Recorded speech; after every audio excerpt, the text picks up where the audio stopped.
This was the first world map, and this is the current world map we have today. As you noticed, the first map was significantly smaller than our world map today. So does it mean that before, our world only had land that size? Well, no. It means that that was the only land that mapmakers knew about or had explored. You see, unlike today, we have satellites that can capture the entire Earth, and we have modern technologies that can be used for efficient exploration. And because of that, mapmakers are able to draw the latest world maps. But before, mapmakers only relied on their naked eyes to draw maps, and they need to explore the world to discover new land. And through the years, our world maps keep changing.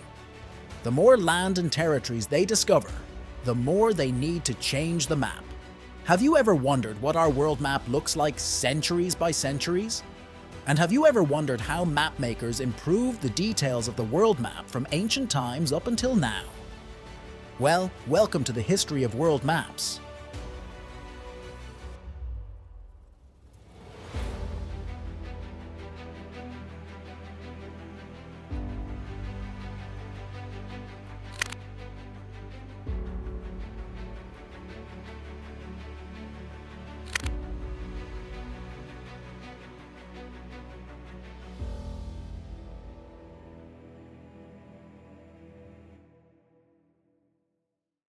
The first known world map was drawn and used around the 8th and 6th centuries BCE, and it was called the Babylonian Map of the World.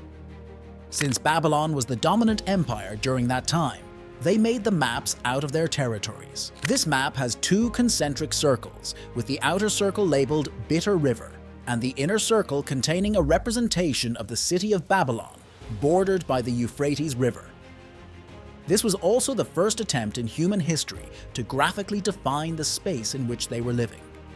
This map also symbolizes the Babylonian power, because by addressing the Babylonian map as the first world map, it only shows how powerful the Babylonian people were back then.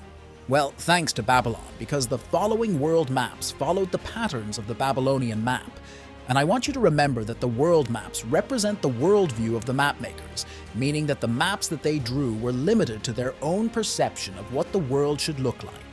As the perception and understanding of mapmakers around the world have changed, so have their maps. Anyway, after the Babylonian map of the worlds, people from other empires and nations adapted the idea of making their own version of the world map, and they made it through their explorations. There was the Anaximander map, which is considered the first round-the-world map. This map showed the group of lands around the Aegean Sea, or in the present time, this sea can be found in the Mediterranean Sea that lies between Greece and Turkey. So it means this map is only limited to this area, and it is not even 10% of the current world map. So again, people keep exploring because they know that the ocean is vast, and there are still many lands yet to discover. As time passed, world maps kept improving. We had this Hecataeus map, which is the better version of the Anaximander map, where some lands in Europe and Asia and even Libya had already been discovered and named. We had the Eratosthenes map, which was made with the help of Alexander the Great and his successor.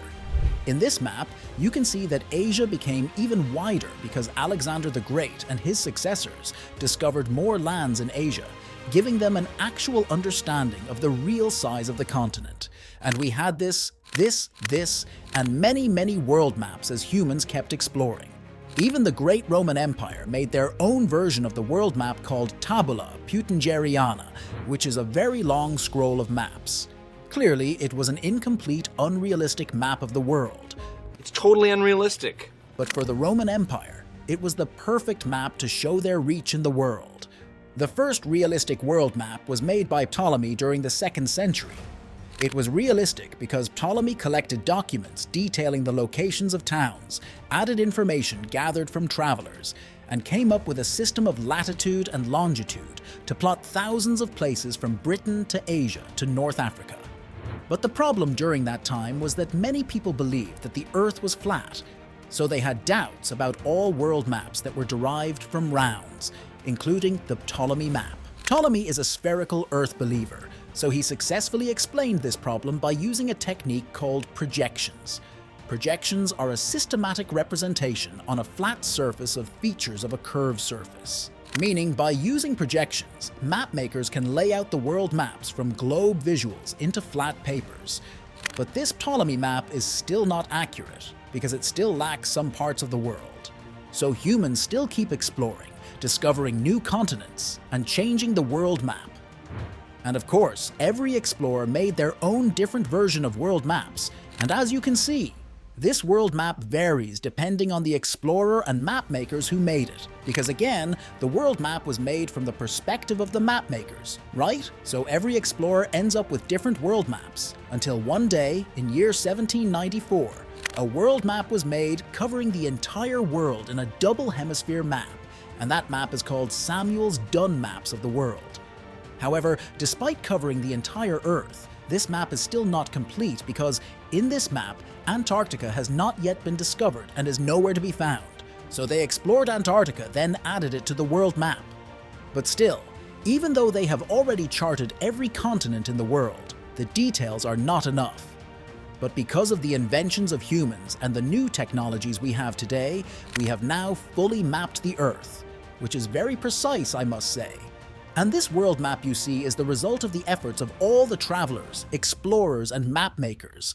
All the people made significant sacrifices and efforts just to draw the map of the world. But the only thing humanity's fully discovered was land masses, but not the whole ocean, because 95% of the ocean is still a mystery. Well, that might be our next topic here, at Grand Line Media.